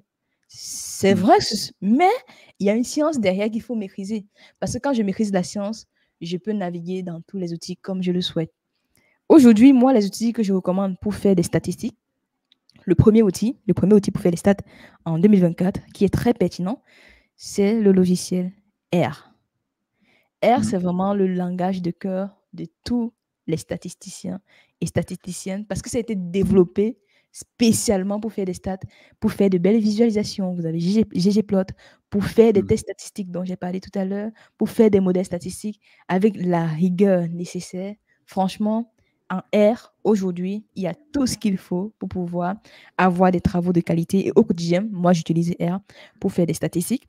Le deuxième outil qui commence déjà à prendre de plus en plus de l'ampleur, bien évidemment, tout le monde entend parler, on se forme en Python en 2024, c'est bien évidemment Python. Donc, challenge R, Python, c'est un vieux débat. Pour les stats, je vous recommande R. Pour la flexibilité, pour être adaptable, apprenez aussi Python. Et je pense que là, il y a également des outils qui ont été rajoutés, notamment, de plus en plus, on a ChatGPT qui nous permet d'aller beaucoup plus vite, qui nous permet en fait d'avoir des codes rapidement. Et je mets un gros warning ici. ChatGPT, faites attention, vérifiez les résultats parce que parfois c'est faux. Ça me permet, aujourd'hui, moi je l'utilise au quotidien, mais il faut faire attention. Parfois, les résultats de ChatGPT ne sont pas corrects. La bonne approche, je demande à ChatGPT, je vais sur Internet, je vérifie s'il y a des sources qui confirment cela, je teste par moi-même et voilà. Et ensuite, la base, évidemment. Excel, bien évidemment Excel. Moi, on va utiliser R, on va utiliser Python, peu importe l'outil. Excel, c'est la base. De toute façon, les données, c'est au format CSV.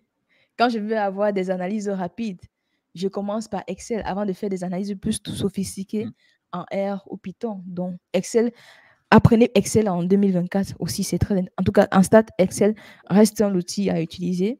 Et enfin, l'expert Power BI est là ce soir. Bien évidemment, Power BI pour faire des dashboards de qualité, c'est pas mal d'utiliser. J'ai aussi vu que Power BI, ils ont intégré Python. Oh non, c'est plutôt Excel qui a intégré Python. Ouais, Excel a intégré Python, absolument. Ouais, je n'ai pas encore testé. Je ne sais Ouais. pas si tu as testé cela de ton côté. J'ai testé un tout petit peu, mais pas plus que ça. En tout cas, c'est sûr que Excel, c'est le couteau suisse universel. Donc, en stats, évidemment, c'est important. Power Mhm. BI, c'est une petite présentation des données. Il y en a plein d'autres concurrents qui existent. Mais le plus important, c'est de développer votre boîte à outils. D'avoir Ouais. votre boîte à outils, de savoir où faire quoi. Et aussi, comme tu l'as dit, Natacha, d'être un petit peu polyglotte. Alors, je sais qu'il va y avoir une bataille entre R et Python dans le chat, c'est sûr.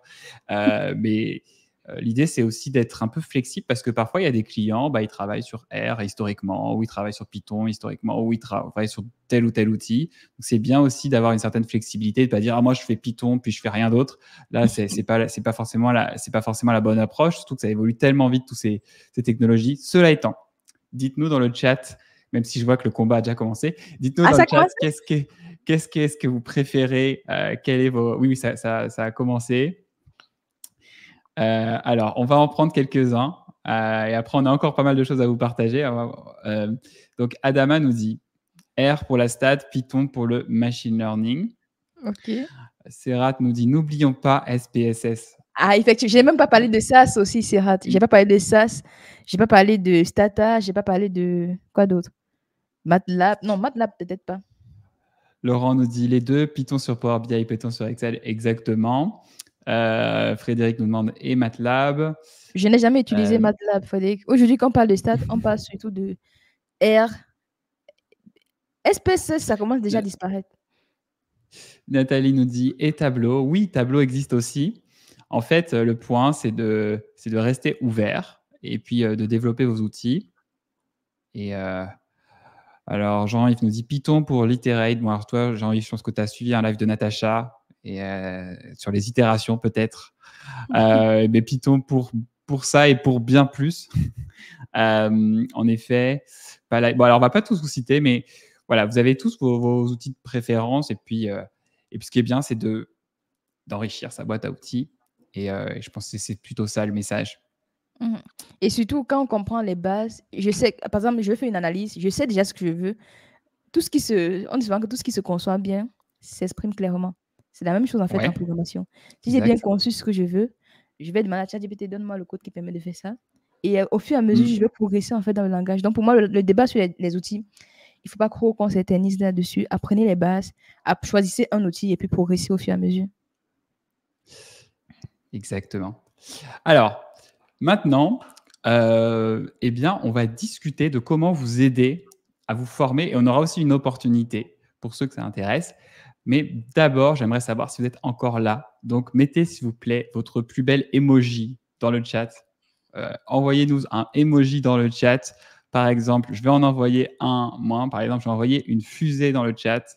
Donc là, on fait un concours d'emoji, les amis. Mettez votre plus belle emoji dans le chat. Comme ça, on va voir si vous êtes toujours là. Et on va discuter. On va ouvrir une nouvelle section qui est comment on fait pour se former, puisqu'on va expliquer pourquoi se former en stats, ça peut être difficile. Ça peut présenter des difficultés et on va vous donner des conseils. Et on va aussi vous partager une opportunité. Bon, alors je vois que ça commence à déferler dans le chat. On a des palmiers, on a des lunettes, on Des a lunettes, c'est cool. différents animaux, on a des messages très, très enthousiastes. Par exemple, Rama, je pense que ça ne va pas rentrer. Ah, Oh si, ça là rentre à l'écran quand là! même. Oh Ça là rentre à là! l'écran. C'est magnifique! Bon. Donc, excellent. Donc, tout le monde est encore connecté. Parfait. Alors, ce qu'on voudrait discuter maintenant, c'est pourquoi c'est difficile de se former en stats. Et c'est comme un peu toutes les formations, il y a plusieurs difficultés que je vais exposer. Puis Natacha, tu vas me dire si tu les partages. La première chose, c'est si on n'a pas suivi vraiment une formation complète, on peut se retrouver à bricoler. À se dire, ah, moi, tiens, j'aimerais bien faire, j'ai entendu parler de régression, j'aimerais faire une régression, puis on va prendre un code, comme tu disais, sur ChatGPT, on va prendre un code, et ça se peut qu'on soit en train de faire n'importe quoi si on n'a pas un minimum de méthode, de structure et de rigueur. Là, je suis Ça, complètement d'accord avec ça. Le deuxième point, alors que j'ai appelé le syndrome Google, mais maintenant, en 2024, on va plutôt appeler ça le syndrome ChatGPT, ou les deux, comme vous voulez, c'est, je peux tout faire en 2024, en fait. J'ai juste à chercher, ah tiens, je m'intéresse, j'aimerais bien faire un modèle machine learning, je tape sur Google, je tape sur ChatGPT. Et même chose, là, j'ai appelé ça un syndrome, c'est-à-dire que, en fait, au bout d'un moment, si on ne maîtrise pas ce qu'on est en train de faire, et dites si vous partagez dans le chat, si on ne maîtrise pas ce qu'on est en train de faire, on peut se mettre à construire des choses qui n'ont pas de sens, ou à faire parfois n'importe quoi si on ne maîtrise pas un minimum avec de la rigueur. Et aussi pour compléter ici, c'est que sur Internet aussi, tu as tout et n'importe quoi en même temps. Donc, savoir faire le tri aussi, c'est pas évident parce qu'on partage tout. Il y a tellement de bonnes choses sur Internet, mais aussi tellement de choses qui sont contradictoires et on peut complètement se perdre en fait. Absolument. Et le problème, et ça c'est le pire, c'est si on n'a pas de méthodologie, on peut tourner en rond et ça peut devenir très irritant parce qu'on veut faire quelque chose, donc on persiste, on continue à demander à ChatGPT des prompts à l'infini, mais ça ne va pas toujours là où on veut, ou alors on cherche à l'infini et en fait on est un peu piégé dans un labyrinthe parce qu'on n'a pas vraiment une bonne direction, une bonne structure, une bonne rigueur dès le départ. Et donc, la question, alors déjà, est-ce que vous partagez ce qu'on affiche à l'écran? Est-ce que ça vous parle, ce qu'on est en train de vous partager à l'écran? Donc, Fatima nous dit « Je suis d'accord avec vous ». Adam dit « Exactement ». Ginola nous dit « Je tourne en rond déjà ». Mais non, tu es avec nous. Tu es avec nous, tu ne tournes pas en rond. Il y a le point stat. Donc, vous partagez ce qu'on... Et face à ça, avec Natacha, ça fait plusieurs mois qu'on réfléchit justement à comment on peut surmonter cette difficulté et on a regardé qu'est-ce qu'il y a sur le marché comme formation. Et on s'est rendu compte que si vous voulez suivre un bootcamp, ça coûte très cher. Et en plus, vous prenez un bootcamp de 3 mois, je ne vais pas citer les noms, hein, vous les connaissez, tous les bootcamps de data science qui existent sur le marché. Et en plus, ce n'est même pas spécialisé en stats, c'est-à-dire qu'il va y avoir un chapitre ou une semaine sur les stats, puis c'est fini. Ça s'arrête là. Je ne sais pas si tu partages cette vision-là, Natacha. Ouais, en fait, en général, c'est très appliqué. On va tout de suite vers des modèles complexes. Donc, il y a les stats, mais ce n'est pas forcément très approfondi en général. Ouais, c'est plus un vernis. Et puis, ce que veulent les gens, c'est apprendre le machine learning et tout ça. Et on va tout de suite souvent faire ce genre de choses-là. Donc, vous avez les bootcamps qui ne sont pas spécialisés, qui sont quand même un investissement qui peut être évidemment intéressant. On vous recommande évidemment de vous former, mais c'est sur la partie stats, ça peut être un peu décevant. Et alors vous pouvez aller dans des écoles de statistiques. Alors là, les prix, ça varie. Alors, on ne vous fait pas un benchmark complet, hein, mais vous pouvez aller voir les écoles réputées de statistiques. Bah là, ça va être un certain budget, et puis c'est du présentiel, si je ne me trompe pas. Oui, c'est ça. Il faut aller dans une classe, vous n'aurez pas le replay, vous venez dans une classe, vous suivez, et c'est fini. Donc, ça peut avoir, après chacun, pour certaines personnes, ça peut être parfait, mais pour d'autres, ça peut être un petit peu, bon, voilà, ça peut être un peu plus difficile. Donc, ce qu'on voudrait vous proposer aujourd'hui, c'est de vous présenter un projet sur lequel on travaille depuis plusieurs mois avec Natacha. C'est justement pour remédier à ça, vous donner un guide pas à pas, c'est-à-dire que vous allez être guidé pas à pas, concrètement, pour mettre en place un projet. Et aussi, surtout, le plus important, c'est quoi les meilleures pratiques du marché. Natacha nous parlait tout à l'heure de « j'ai un projet, tu travailles pour une grande banque qu'on ne va pas citer, tu as un projet, bah, forcément, il y a des niveaux d'exigence, vous pouvez faire un projet à différents niveaux, hein, vous comprenez. Voilà, et nous, ce qu'on veut vous enseigner, c'est les standards, les meilleurs standards qui vont qui vont être mis en place dans les équipes projets aujourd'hui. Et je vais te laisser compléter après, Natacha, et aussi avoir deux experts avec qui vous pouvez échanger. C'est pas juste je vais une journée en formation et puis je m'en vais et puis c'est fini. Non, c'est avoir aussi un suivi. Et donc ça, ce qu'on va vous proposer aujourd'hui, on l'a pas vu sur le marché. Il y a très peu d'offres qui existent sur le marché. Donc c'est ça qu'on va vous présenter dans un instant. En tout cas, je partage complètement ça. Donc, accompagner de pas à pas avec des meilleures pratiques, du moins basées sur nos expériences respectives, pour donner en fait les meilleures conditions pour avancer en fait et maîtriser les statistiques une fois pour toutes. Absolument. Alors, avant de vous présenter un petit peu ce programme et de vous donner le détail, qui sommes-nous? Qui sommes-nous pour vous pour vous parler, pour vous former? Qui sommes-nous pour vous former à travers ce programme de formation? Bah déjà, il faut que vous sachiez que avant tout, nous sommes des praticiens, si je puis dire. Je ne sais pas comment dire. Oui, des praticiens. Donc, Natacha, tu es data scientist. Moi, je suis data analyst. Et notre quotidien, c'est avant tout d'aider nos clients en faisant du conseil, on peut appeler ça du conseil, de la consultation, et on a la chance d'avoir de très belles références de clients pour lesquels on a accompli des missions.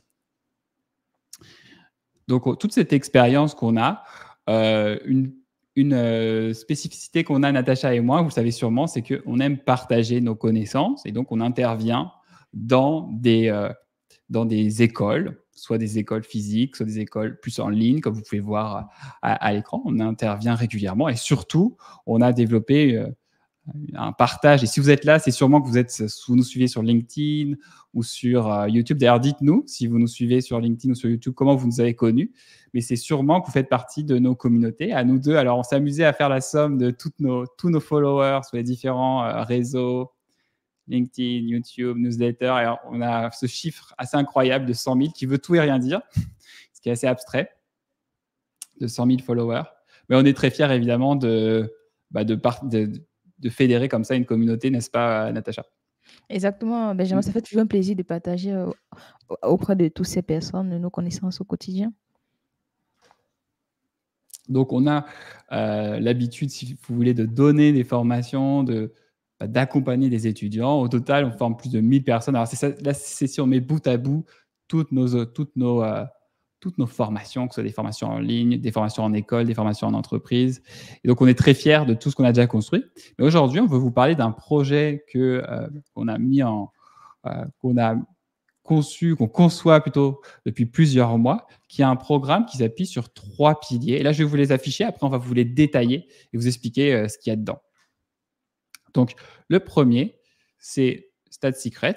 Donc, c'est la formation qu'on va vous présenter. Le deuxième, c'est des masterclass privées en petit comité pour vous montrer concrètement des techniques d'experts. Et le troisième, c'est d'avoir accès à un support. C'est que vous ne soyez pas laissé voilà, les formations, on sait comment ça se passe. On suit des formations, on est bloqué. Il faut avoir aussi de temps en temps un support et de l'aide. Et donc, ce que je vous propose, c'est de vous présenter avec Natacha. On va vous présenter un petit peu le détail de chacun des piliers. On y va, Natacha? Let's go. Donc, le premier pilier, c'est une formation et ça va être très concret. On va vous afficher le programme sous vos yeux. C'est 6 semaines. 6 semaines de formation. Et là, je vais laisser Natacha dire un mot à ce sujet. Ouais. Donc là, la formation qu'on vous propose, Stat Secrets, donc c'est 6 semaines où on va vous délivrer tous les secrets pour réaliser des analyses de qualité. La première semaine, on démarre tout doucement, avec les indispensables, les 10 piliers indispensables pour progresser en statistique, le guide pratique pour bien commencer. Donc à ce niveau-là, on va parler de tout ce qui est, tu as vu les étapes qu'on a vues ensemble là. Donc on va se concentrer surtout sur les 3 premières étapes, c'est-à-dire faire des analyses univariées de qualité, comment choisir le meilleur graphique possible et donner toutes les méthodes pour pouvoir valider ces 3 premières étapes. Ce sera ça l'objectif de la semaine 1. Une fois qu'on a bien assis les bases, on a compris les bases, on passe à la semaine 2 où on va rajouter maintenant un peu plus de corde à son arc, entre guillemets, où on va décoder des relations qui sont complexes, entre guillemets, entre des variables. C'est ce qu'on appelle les stats bivariés, les meilleurs outils, la pratique, la technique, comment faire des graphiques de qualité, comment faire des liaisons entre des variables, corrélations et autres. C'est de ça qu'on va parler durant la deuxième semaine. Donc, vous aurez une semaine entière pour apprendre toutes ces notions-là. Une fois qu'on a assis les bases, on passe à la troisième semaine où, justement, ça, c'était l'étape, j'ai oublié l'étape 4. On va valider ces hypothèses. La semaine 2 nous apprend à formuler les hypothèses. Et la semaine 3, on passe à l'approfondissement. On passe à la certification de nos analyses avec des tests statistiques de qualité. Comment est-ce qu'on fait des tests? Aujourd'hui, dans le marketing, Benjamin, il y a ce qu'on appelle l'A/B testing. En gros, si j'ai 2 pages de vente, quelle est la page de vente qui génère le plus de clics, par exemple? Donc, avec ça, il faut mettre en place des tests statistiques. Donc, durant la semaine 3, vous aurez déjà les bases pour faire des tests statistiques de qualité. Et qui dit test statistique dit comprendre les probabilités. Et au niveau des probabilités, on va faire un peu de théorie, mais surtout, on va passer à la pratique, en fait, comprendre qu'est-ce qu'on a besoin en probabilité pour être efficace au quotidien. Dans les 3 premières semaines, on comprend déjà les tests statistiques. Maintenant, on va approfondir ces tests statistiques parce que c'est vraiment le cœur de la formation. La semaine 4, on va aller beaucoup plus loin, faire des pratiques, faire des use cases et présenter tous les tests nécessaires pour réaliser des A/B testing de qualité et aussi pour son quotidien en entreprise. Une fois qu'on a fait les 4 premières semaines, on a déjà validé les 4 étapes, les 5 premières étapes de la demande structurée que j'ai présentée tout à l'heure. On passe à la semaine 5 où on va voir les modèles statistiques les plus utilisés. Franchement, même quand on fait du machine learning, on commence toujours par ces modèles-là, que ce soit la régression linéaire ou la régression logistique. Ce sont les modèles les plus importants à apprendre en tant que data scientist, data analyst. Durant la semaine 5, on va décortiquer ces modèles. Bien sûr, toujours. À chaque semaine, je précise, on a toujours la phase pratique. Peut-être tu reviendras là-dessus. Et la semaine 6, durant les 5 premières semaines, on va se concentrer sur les données qui ne sont pas forcément temporelles. Et comme les données temporelles en statistique ont des particularités précises, ici, en la semaine 6, on va donner les astuces, les pratiques pour bien analyser des données qui évoluent dans le temps. Donc, voilà à peu près le bootcamp, la formation sur 6 semaines qu'on a pensé pour vous. Donc, donner les piliers pour bien commencer, donner tout ce qu'il faut pour faire des tests statistiques de qualité, les modèles statistiques de base, régression linéaire, régression logistique, et tous les outils pour analyser les séries temporelles. Donc, voilà à peu près le programme. Exactement. Donc, l'idée, c'est, quand on a pensé ce programme, c'est que vous ayez le temps. Pourquoi c'est sur plusieurs semaines? C'est justement pour que vous ayez le temps de suivre le programme, de nous poser les questions, etc. Mais chaque semaine, vous allez recevoir les vidéos de formation. Vous allez recevoir aussi des projets et des quiz pour valider vos compétences. Et évidemment, on va valider vos projets à chaque semaine pour s'assurer que tout va bien. Donc ça, le format, c'est le cœur de la formation, si je peux dire. C'est les 6 semaines. On va déplier absolument tous les points que tu viens de mentionner. Exactement. Donc, une fois qu'on va avoir terminé tous ces éléments-là, il faut voir aussi que Natacha et moi, comme je disais, on est des praticiens et ce qu'on aimerait faire, c'est aller encore plus loin. Et c'est pour ça qu'on va aussi inclure 5 masterclass. Et l'idée, c'est d'approfondir des sujets d'application de façon très concrète. Donc, ça va être tout simplement des réunions Teams en petits groupes où on va faire ensemble, on va mettre en place, mettre en œuvre des technologies, des applications. Donc, on va discuter de data visualisation, de storytelling, on va discuter de Python, de R. Donc, si vous voulez, c'est 5 masterclass thématiques qui vont être vraiment dans la continuité. Et vous aurez la chance d'avoir 2 experts en direct. On va construire ensemble des solutions pour aller plus loin. Et la seule différence des masterclass, c'est que vous aurez la possibilité d'être en direct. Donc, on vous fera voter pour les horaires, évidemment, pour que ça convienne à tout le monde. Mais ça va être la seule différence, c'est que vous aurez la chance d'être en direct avec nous ou en replay, comme vous le souhaitez. Natacha, tu veux dire un mot à ce sujet? Donc, là, tu as tout dit, Benjamin, c'est exactement ça. C'est des masterclass pour approfondir des sujets. Et donc, voilà. Excellent. Et bon, suivre une formation, eh bien, c'est toujours un investissement de temps. Et aussi, chacun, on veut que la réussite, évidemment, soit une priorité. Donc là, ce qu'on vous offre, et on pense que ça a beaucoup de valeur, c'est d'avoir accès à notre support. C'est-à-dire que prioritairement, si vous nous écrivez, si vous nous posez des questions, si vous êtes bloqué, si vous avez besoin d'aide complémentaire, évidemment, sur le sujet de la formation, on s'engage à vous répondre, soit par écrit, si c'est une petite question, on répond par écrit, soit de temps en temps, ça peut aussi donner lieu à des vidéos pour élaborer un petit peu plus les réponses. Ça, c'est un troisième point qu'on va inclure dans notre accompagnement. Bon, alors la question qui est déjà dans le chat, c'est combien ça coûte? C'est quoi le prix de cet accompagnement? Et on va vous le présenter maintenant, et sachant qu'on a une opportunité pour vous aujourd'hui pour ce lancement. Donc, nous, ce qu'on a présenté ici, c'est 3 produits. Je vais vous présenter le prix standard, donc la méthode complète. Donc ça, c'est les 6 semaines de formation avec nous. Le prix standard, c'est 697 €. Ensuite, il y a toutes ces masterclass qui vont venir amplifier vos compétences et on va travailler ensemble en direct sur des cas pratiques pour aller sur des applications additionnelles et le support. Et donc, nous, vous voyez, si on regarde le marché, nous, on est très à l'aise pour dire qu'il y a la valeur que ça représente, entre guillemets, la valeur de tout ça. On est très à l'aise avec ce tarif-là de 1 491 €. Cela étant, bien, aujourd'hui, c'est notre lancement. C'est le lancement aujourd'hui. On est le combien? On est le 7 février. C'est le lancement. Il y a aussi des personnes qui nous ont aidés, qu'on a sollicité pour nous aider, pour avoir des retours sur le programme, sur cette initiative. Donc, on veut taper un grand coup pour ce lancement. Donc, aujourd'hui, uniquement, on va vous proposer une offre qui se représentera pas par la suite. Donc, je le dis tout de suite, hein, là, le tarif qu'on va vous proposer aujourd'hui, pour ceux qui nous regardent en replay, malheureusement, il ne sera plus disponible. Donc, c'est vraiment un tarif qui va se proposer uniquement pour aujourd'hui. On va vous offrir jusqu'à ce soir le tarif de 397 €. Je répète, c'est vraiment uniquement aujourd'hui pour les personnes qui nous rejoignent, qui nous font confiance. Et évidemment, ça vient avec un certain nombre de garanties que je veux tout de suite préciser. Vous avez évidemment accès au module, vous avez accès à vie, vous avez les mises à jour, vous avez le support, tout ça, je l'ai évoqué. Et on vous offre une satisfaction 90 jours. Satisfait pour ces 90 jours. Donc vraiment, on veut que vous entrez dans le programme en totale confiance. Ça ne vous plaît pas, bon, on vous rembourse. Donc, on est là pour former les gens et les faire monter en expertise. Donc, si jamais ça ne vous plaît pas, pas de problème, vous nous écrivez, on vous rembourse, on ne vous pose pas de questions. Alors, on aimerait bien savoir pourquoi, mais en tout cas, c'est ça. Natacha, est-ce que tu veux compléter? Effectivement, je tiens vraiment à préciser que pour nous, en fait, la formation, moi, je suis convaincue que si vous la suivez de A à Z, vous allez considérablement avoir les clés pour réaliser des analyses statistiques de qualité. Et c'est pour ça qu'on met cette garantie, en fait, de vous dire, écoutez, nous, on a confiance en notre formation.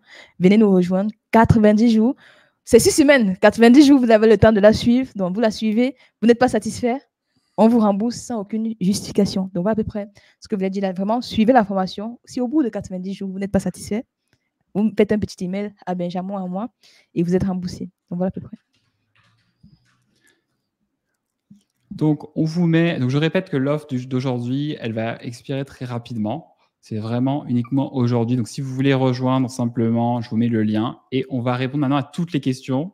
Je suis sûr qu'il y a des questions qui vont se présenter dans la salle. Donc, n'hésitez pas à les écrire maintenant. On va rester encore ici, évidemment, pour répondre à toutes vos questions. La première question que je vais immédiatement prendre, c'est le CPF. Donc, il n'y a pas de CPF sur cette formation. Mais c'est aussi pour ça qu'on vous propose aujourd'hui un prix qui est, honnêtement, pour la valeur qu'on vous propose, ça va être le meilleur tarif qu'on peut vous proposer. Et même dans les prochains lancements, je pense qu'on partira plus haut. Le tarif va augmenter progressivement dans les prochains jours. Donc, la réponse pour le CPF, c'est non. Malheureusement, il n'y a pas de CPF. Et en fait, je vais en profiter pour avancer sur les questions fréquentes, Natacha. OK. Pendant que, comme ça, on va y répondre. Et si jamais vous avez d'autres questions, s'il vous plaît, écrivez dans le chat. La première question, Natacha, c'est est-ce qu'il y a des prérequis pour suivre ce programme? Est-ce qu'il y a des prérequis? Je dirais idéalement avoir le niveau bac, le niveau maths du lycée. Je pense que c'est le prérequis classique en termes de formation et aussi avoir l'envie de progresser parce qu'on veut. Nous, en tout cas, moi, je suis contente quand je vois des personnes réussir dans leur formation, soit déjà le niveau bac et avoir l'envie de progresser. Exactement. En fait, le prérequis le plus important, c'est la motivation. Ouais. C'est de vouloir aller de l'avant parce qu'après, nous, on est là pour vous aider, évidemment, et pour vous coacher un maximum. Et comme dit Natacha, c'est sûr que si vous avez déjà des petites bases, si vous en sortez bien sur Excel. Alors, en programmation, on va vous aider, mais sur Excel, Si vous êtes un peu à l'aise avec Excel, ça peut vous aider à aller plus vite, en fait. Une question très importante, Natacha, quand débute la formation? Alors, la formation, vous vous inscrivez aujourd'hui, comme Benjamin, avec l'offre de lancement qu'on vous propose. Et notre académique, elle va ouvrir le 15 février. Donc, vous vous inscrivez aujourd'hui. À partir du 15 sur votre PC, vous avez le premier module. Chaque semaine, vous avez un module qui se débloque au fur et à mesure. Donc, début de la formation, 15 février, c'est-à-dire, c'est jeudi prochain? Oui, absolument. C'est ça. Absolument. Jeudi prochain, l'académie ouvre. Vous aurez vos accès juste avant, évidemment. Bon, après, vous n'avez pas à vous connecter forcément le jour J ou si vous êtes en vacances une semaine, vous avez accès au contenu. Hein, donc, il n'y a pas d'inquiétude. C'est une question aussi qui revient souvent, c'est combien de temps aurai-je accès au contenu? Vous pouvez très bien rejoindre aujourd'hui parce qu'il y a l'offre. Il y a l'offre et elle va expirer, l'offre. Donc, vous pouvez rejoindre aujourd'hui et dire, moi, c'est plutôt en mars que je vais le faire, ou plutôt en avril, etc. Ouais. C'est une question qui est apparue également. Une autre question, c'est est-ce qu'il y aura un horaire particulier pour les sessions? Non, vous pouvez suivre la formation 100% à votre rythme. La seule chose qui peut avoir un horaire, c'est les masterclass. Ouais. Les masterclass, vous aurez le choix soit de venir les suivre en direct, soit de les suivre en replay. Vous avez les deux expériences, et les deux, évidemment. Vous pouvez aussi très bien venir en direct et revoir en replay, évidemment. Et là, on fera un sondage. On veut évidemment on veut avoir un maximum de personnes en direct. Donc, à ce moment-là, on fera un sondage.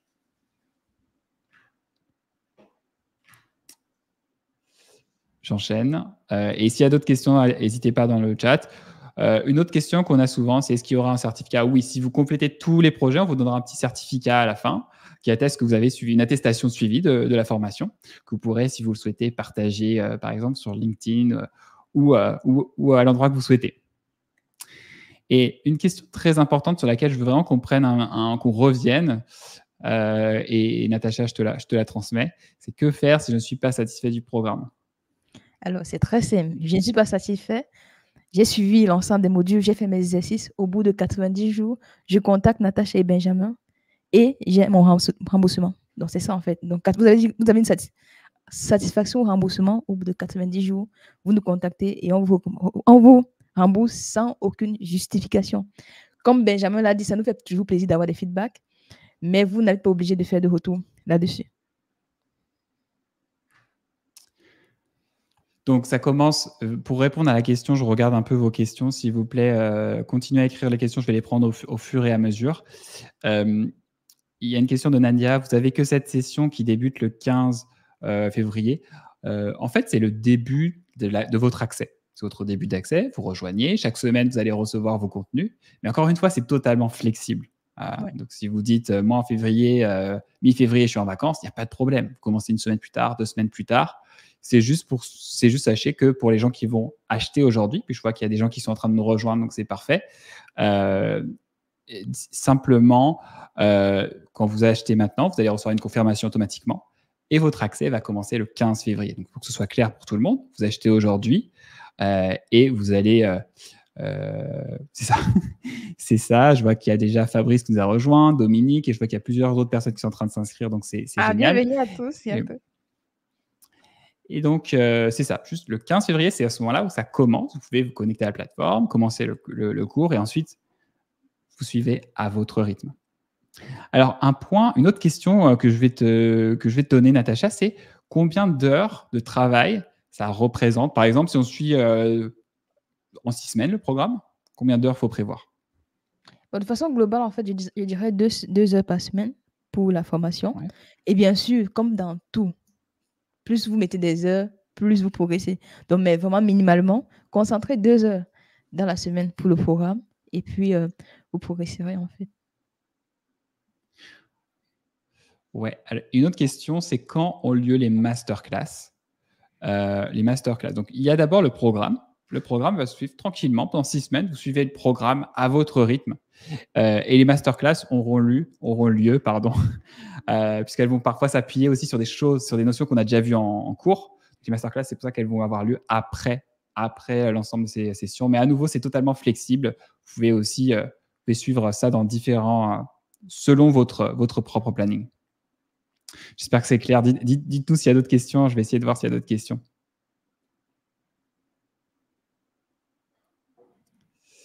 Donc, la question de combien d'heures par semaine revient plusieurs fois. Donc, Natacha, toi, tu penses que c'est 2 heures, mais on peut minimalement. Dire que ça dépend minimalement et ça dépend aussi beaucoup de votre niveau de départ et aussi de jusqu'à où vous voulez approfondir les cas pratiques. Puisqu'on va vous donner des cas pratiques. Vous pouvez soit juste répondre aux questions, faire les quiz, vous allez valider. Mais il y en a aussi d'autres qui font parfois des efforts supplémentaires. Ouais. En fait, plus on travaille, plus en fait on progresse en fait, et plus on a des projets, plus on évolue. Exactement. Alors, on a une question. Et là, je vais te la confier, Natacha. Est-ce que vous pourriez nous dire qu'est-ce qu'on va apprendre sur Python, R, SQL, DAX et le bagage statistique afin de faire des analyses? Alors, une question assez vaste. Peut-être on peut redire c'est quoi le programme et c'est quoi la priorité, le cœur du programme qui est la statistique. Puis je vais te laisser le faire, Natacha. En fait, le cœur de ce Mm. programme, c'est vraiment la stat, ce n'est pas l'outil en soi. C'est vraiment le cœur, c'est de Mm. vous donner les bases pour pouvoir être autonome sur n'importe quel travail, n'importe quel outil, n'importe quel logiciel. C'est pour ça qu'à la base, en fait, dans le programme, les calculs, je vais vous montrer comment est-ce qu'on le fait en Excel. Parce que lorsqu'on le fait en Excel, on assoit bien la notion. Ensuite, on aura des cas pratiques en Python et en R. Donc, le programme n'est pas axé outils.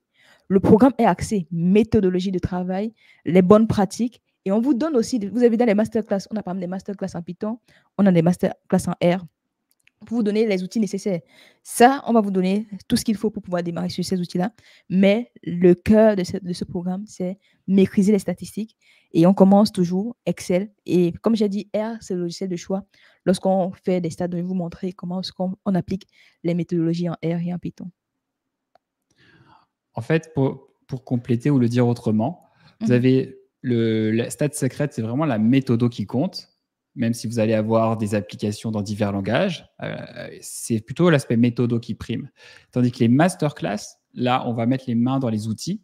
Donc, Python, comme a dit Natacha, Python, R, Power BI. Il y a 5 masterclass qu'on va faire qui vont être beaucoup plus appliqués, pragmatiques, parce qu'on aura déjà la méthodologie en main. Exact. Alors, quand est-ce que vont commencer les masterclass? Donc, à la fin du programme, donc, si tu veux, ça va être, le programme dure 6 semaines, et ensuite les masterclass débutent. Donc, ça va être enchaîné ensuite, les masterclass. Est-ce que le programme de Stat Secrets est plus que suffisant pour les notions en statistique requises en entreprise pour un data scientist? C'est vraiment pensé pour data scientist et data analyst, donc vraiment les statistiques, surtout la partie stat inférentielle en fait. Comment est-ce qu'on fait les tests efficaces? Si on veut faire de l'A/B testing, on travaille en marketing, on veut faire de l'A/B testing, vous aurez les outils pour pouvoir réaliser cela. Est-ce que c'est suffisant? Ça dépend. Je n'ai pas compris. Ça veut dire quoi suffisant? Qu'est-ce que vous faites au quotidien? Mais dans ce programme, on commence toujours par la base. Uni, bivarié, on fait les tests, on apprend les modèles statistiques de base, comme régression linéaire, régression logistique. Et voilà. Alors, si au bout de 90 jours, je n'ai pas terminé les modules de la formation, il n'y a aucune difficulté. Tu gardes tes accès. Tu gardes les accès et tu auras même accès aux mises à jour qu'on va faire en 2024, puisqu'on aura plusieurs promotions en 2024. Donc, peut-être qu'on va rajouter une masterclass en plus. Par exemple, dans le prochain lancement, tu auras également accès à ces mises à jour-là. Donc, il n'y a pas de stress. Tu gardes tes accès. Il n'y a pas de limite pour les accès. Tu pourras continuer à accéder aux modules. Question d'Alien, est-ce qu'il y a un certificat? Alors oui, il y a un certificat, on l'appelle attestation. Simplement une attestation qu'on va signer avec Natacha pour dire oui, on a validé tes projets, tu as bien suivi notre formation. Christian, est-ce que les masterclass sont enregistrées? Oui, bien sûr. Les masterclass seront enregistrées, tout le contenu des masterclass sera fourni. N'hésitez pas, j'essaye de voir les questions. Je ne prends pas si on a déjà reposez vos questions si je n'ai pas répondu, mais Adama, est-ce qu'on a... Oui, une question intéressante pour toi, Natacha. Est-ce qu'on aura un support de cours? Oui, dans la formation, en fait, ça sont des bonus qu'on vous donne. Vous allez suivre des vidéos, mais à la fin, vous avez la possibilité de télécharger tous les documents qu'on va partager avec vous. Ce sera accessible sur votre plateforme de travail, en fait. Alors, Chris, une masterclass correspond à combien d'heures de cours? Alors, une masterclass, ça va être environ 1h30, 2h en direct avec nous. On n'a même pas encore déterminé ça va être au moins 1h30. On n'a pas encore déterminé avec Natacha la durée, mais ça va être autour d'1h30, 2h, je pense, Natacha, hein, n'est-ce pas? Oui, je pense qu'1h30, 2h, c'est le temps aussi pour que les personnes soient encore éveillées pour nous écouter. Exactement. Il faut qu'on ait suffisamment de temps pour dérouler nos sujets, pas non plus que ce soit trop long. Mais après, si ça déborde, s'il y a des questions, évidemment, comme aujourd'hui, ça déborde un petit peu, bien sûr, on va rester connecté et répondre à toutes vos questions. Alors, on a une question intéressante, c'est c'est Oumo qui nous dit est-ce que les projets que vous allez nous proposer peuvent être mis dans un portfolio avec des recruteurs potentiels? Comment on peut valoriser ce genre d'initiative personnelle? Que je me forme à la stat. Natacha, comment on peut faire pour valoriser ça auprès de recruteurs? Et justement, c'est un point que moi, j'ai également, je tiens à mettre en avant ici, c'est qu'on pense la formation pratique. Donc, il y a des projets à réaliser. Créez votre GitHub et vous mettez votre projet. Dans la formation, vous aurez des projets que vous allez réaliser. Et j'encourage également, c'est pour ça que tout à l'heure, quand tu as dit le nombre de passés, si vous faites des projets supplémentaires, c'est encore un plus en appliquant les méthodologies qu'on aura vues ensemble. Ça vous permet de progresser. Donc, déjà, j'ai fait le live avec Mohamed où il disait que aujourd'hui, quand il recrute une personne et que cette personne n'a pas de portfolio GitHub, il a un peu peur. Donc, ce que vous pouvez faire avant le début de la formation, c'est-à-dire avant le 15, là, commencez à créer votre portfolio GitHub et mettez projet, projet, projet. Et ça vous permet en fait de valoriser. Sur votre CV, vous mettez le lien vers votre GitHub. Les recruteurs, moi, en tout cas, quand je passe des entretiens, je regarde toujours. Je vais regarder ce que la personne a fait. Et ça peut être un bon plus, en fait, pour votre CV. Excellent. Donc, ouais, la réponse, c'est si c'est un point qui vous intéresse, oui, vous pourrez le faire. Et en plus, on pourra vous donner des conseils là-dessus. Ibtissam, est-ce qu'on va travailler sur des projets réels? Projet réel, ça veut dire quoi, projet réel? Voilà, c'est ça. Qu'est-ce que ça veut dire Ça veut dire quoi, projet réel, en fait? Qu'il détaille un peu donc, plus ce qu'il entend par donc, projet réel. alors, peut-être qu'on pourrait dire des projets réalistes. En tout cas, les méthodos, l'objectif, c'est que ce n'est pas une formation théorique, c'est une formation appliquée. C'est-à-dire que l'objectif, c'est de fournir des méthodos que vous allez pouvoir réutiliser si c'est ça la question en tout cas, vous allez pouvoir réutiliser ces méthodos sur des projets réels par la suite, si on peut dire. Exactement, c'est ça.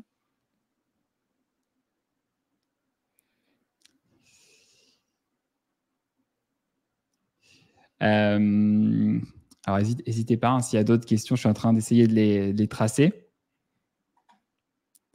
Donc, Christian, pour les mises à jour, on a inclus toutes les mises à jour en 2024.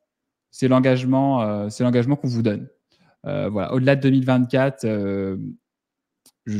on ne sait pas dire encore. C'est une formation qui va évoluer, qui a peut-être. Mais en tout cas, en 2024, on garantit que vous aurez les nouveaux updates.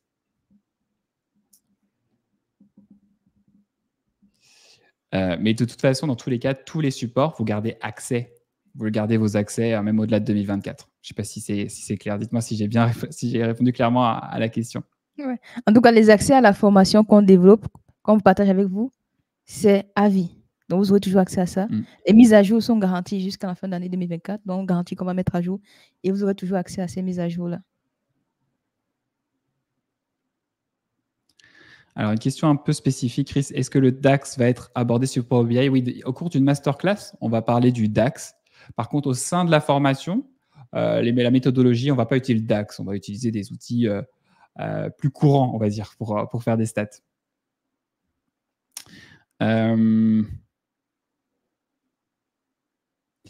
Alors, est-ce qu'il y a d'autres questions? Gabou, tu as posé cette question 4 fois. Mais désolé, Gabou, j'avoue que ça défile et c'est difficile de mon côté. C'est quoi ta question? Est-ce possible pour nous, en Afrique, le temps d'alimenter nos comptes pour finaliser les souscriptions à cette offre spéciale? Bon, alors toutes les questions de financement, de ceci, de cela, démarrez votre souscription aujourd'hui, même si vous ne payez pas. Parce qu'on va voir que vous avez essayé de vous inscrire. OK, Gabou? Donc, démarre l'inscription. On va voir que tu as essayé d'inscrire. Les gens qui essayent de s'inscrire aujourd'hui mais ne vont pas jusqu'au bout, bah, on va voir que vous avez essayé, ça ne s'est peut-être pas passé le paiement. On va vous aider ensuite. Par contre, les gens qui ne font pas la démarche d'aller s'inscrire, l'offre sera plus valable pour vous. Je ne sais pas si c'est clair. Donc, Gabou, fais la démarche de t'inscrire. Si le paiement ne passe pas, eh bien, on va être capable d'échanger avec toi et de t'aider à procéder au paiement. Alors, Frédéric, est-ce que durant les projets, on pourra utiliser la tech qu'on veut, par exemple, utiliser Power BI et pas Python et pas R? Là, vraiment, j'encourage même cela. Ça montre à quel point vous comprenez ce qui est mis en place. Donc, si on présente une analyse Excel et que vous reproduisez cela en Python, donc utilisez l'outil. La formation n'est pas accès du moins, pour suivre la formation, idéalement, suivez les outils qu'on a utilisés. Comme ça, je pense que la première approche, c'est déjà appliquer exactement ce que vous voyez à l'écran. Vous comprenez la méthodologie. Ensuite, vous vous demandez, tiens, comment est-ce que je peux faire ça en Power BI? Et vous faites cela en Power BI. C'est un peu comme ça que moi, je l'aurais fait. C'est pas ce que tu en penses, Benjamin, mais moi, c'est comme ça que je l'aurais fait. Oui, absolument. absolument. En fait, une fois que vous allez faire la formation, les fonctions, par exemple, les fonctions, là, je suis très opérationnel, hein, mais les fonctions que vous allez utiliser dans Excel, par exemple, il y en a qui se traduisent facilement dans d'autres langages ou moins facilement. Entre Excel et Power BI, il y a quand même pas mal de passerelles sur ces aspects-là, par exemple. Donc, après, ça va être pour vous une petite adaptation à faire, mais c'est totalement, au contraire, c'est plus recommandé. Bon, alors il y a une question, Natacha, là, si tu es sollicitée. Ok. Natacha, apparemment, tu as évoqué un plan de formation en data science à venir sur du SQL. S'agit-il de cette formation? Non, ça n'a rien à voir. En fait, pour te donner un peu le contexte, j'ai fait la semaine passée les Daily Life Coding SQL et j'ai eu une idée, c'était de créer la boîte à outils du data scientist full stack. C'est quoi cette boîte à outils? En gros, on va de l'extraction des données, c'est-à-dire SQL ou en SQL, on va à l'analyse des données, Python, R, on va au déploiement avec Flask, FastAPI. Donc, créer ce que tu appelles de boîte à outils où toute personne qui travaille data science, data analyse, data engineer, pique un outil, il a toute la formation. C'est pas de ça ici. Ici c'est la statistique. La boîte à outils, c'est encore autre chose. J'ai dit, j'ai pas encore commencé à travailler là-dessus. Je vous tiens au courant quand je vais commencer à travailler là-dessus. Pour l'instant, formez-vous en stat. Encore, la formation sur la boîte à outils, c'est vraiment présenter les outils de telle sorte que peu importe le travail que vous faites, vous avez tous les outils du monde de la data, extraction des données, analyse des données, déploiement des modèles, parce que c'est ça le cycle de vie en fait. S'il y a d'autres questions, s'il vous plaît, écrivez dans le chat, ou si j'ai raté votre question, je m'en excuse. Juste remettez-moi ça dans le chat, ça va me faire plaisir de vous répondre. Également, on avait un bonus pour vous. Je vais vous mettre le bonus dans le chat, c'est tout simplement un récap de ce qu'on a vu aujourd'hui. Si vous n'avez pas pris en note tout, vous allez avoir les schémas, les choses comme ça que je vais vous partager dans le chat. Donc, si ça vous intéresse, vous allez pouvoir récupérer la conférence en format digital et vous pourrez comme ça reprendre les différents concepts, notamment ceux que Natacha a présentés, les biais, les outils, etc. Est-ce qu'ils auront accès au replay, Benjamin? Comme ça, en relisant. Est-ce qu'ils auront accès au replay? Comme ça, alors, en lisant le support? Le replay, on va le laisser accessible grand max 48 heures. Puisque l'offre, elle va expirer, donc on va vraiment laisser le replay pas longtemps. Mais avec le lien que je viens de mettre dans le chat, vous pouvez récupérer les slides. Vous allez avoir tous les schémas que Natacha a présentés, les checklists, etc. Alors, pour souscrire, ça c'est une bonne question. Pour souscrire, le lien est à l'écran. C'est bit.ly/statsecrets. Et je vais le remettre également dans le chat. Donc, bit.ly/statsecrets. Et on a une offre, et je répète, l'offre, c'est vraiment aujourd'hui, pendant le live qu'on vous fait cette offre. Ensuite, les prix vont augmenter progressivement. Voilà. Et s'il y a d'autres questions, on va les prendre en compte. Le replay sera sur YouTube? Non, le replay sera sur le lien que tu as utilisé pour te connecter, si je ne me trompe pas.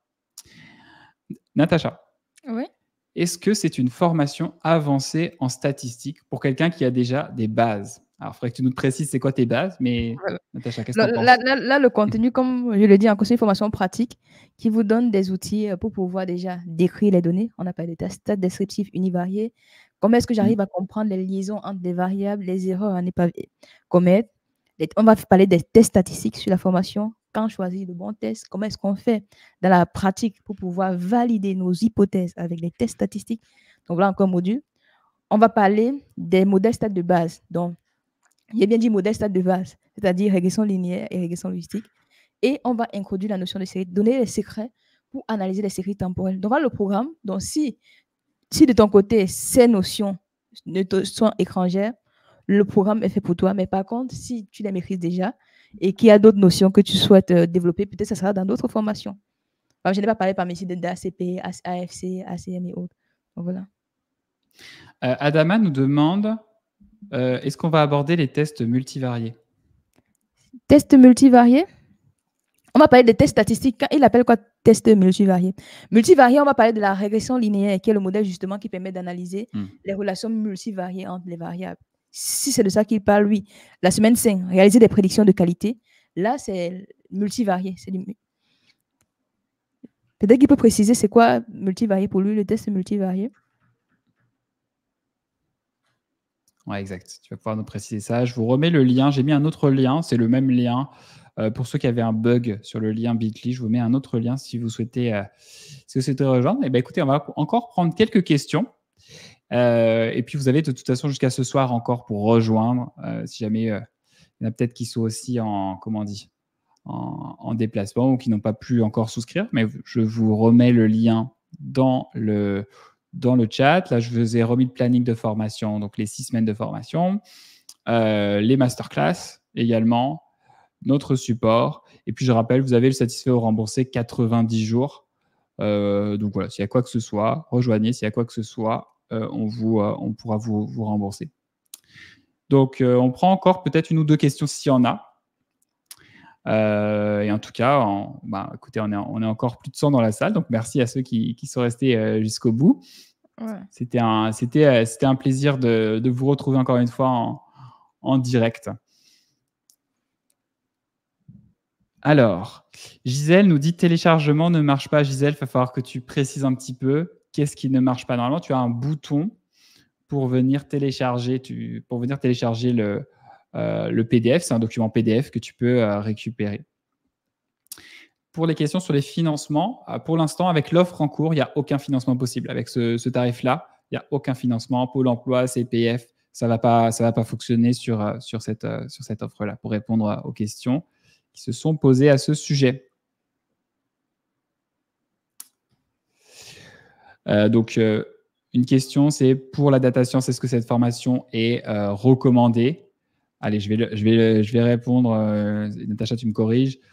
Oui, ça va vraiment vous donner toute une base de la méthode et pas mal de techniques. Donc, ça va clairement faire une bonne fondation. Je pense que Natacha... Peut-être pour compléter aussi, quand on parle de data science, en fait, la data scientist, c'est ce professionnel qui va rendre la donnée utile. Pour rendre la donnée utile, on utilise les mathématiques, les statistiques, l'informatique, le machine learning. Donc, ici, clairement, c'est l'une des compétences de base à avoir lorsqu'on est data scientist. Même data analyst, il faut connaître les stats. Donc, vraiment, cette formation, c'est le socle des métiers de la data, en fait. La statistique, en fait, c'est ça.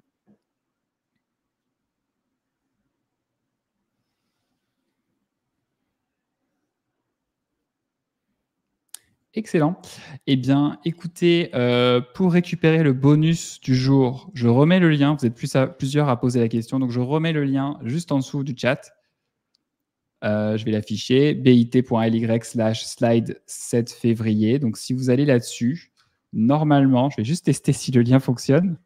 Ouais, il fonctionne. Vous entrez votre nom, votre prénom, votre nom. Vous allez avoir un bouton et vous allez pouvoir récupérer le PDF. Je vous invite à réessayer. Si jamais ça ne fonctionne vraiment pas, vous pouvez m'adresser un email ou m'écrire sur LinkedIn. Et je pense que ça va fonctionner. Alors, pour toutes les questions sur le programme, je vous remets la slide. Je vais laisser cette slide-là, le planning de formation, pour que vous ayez un aperçu de qu'est-ce qui est inclus dans le programme.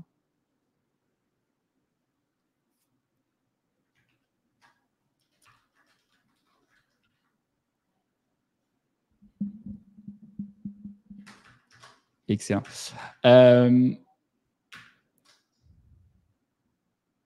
Bon.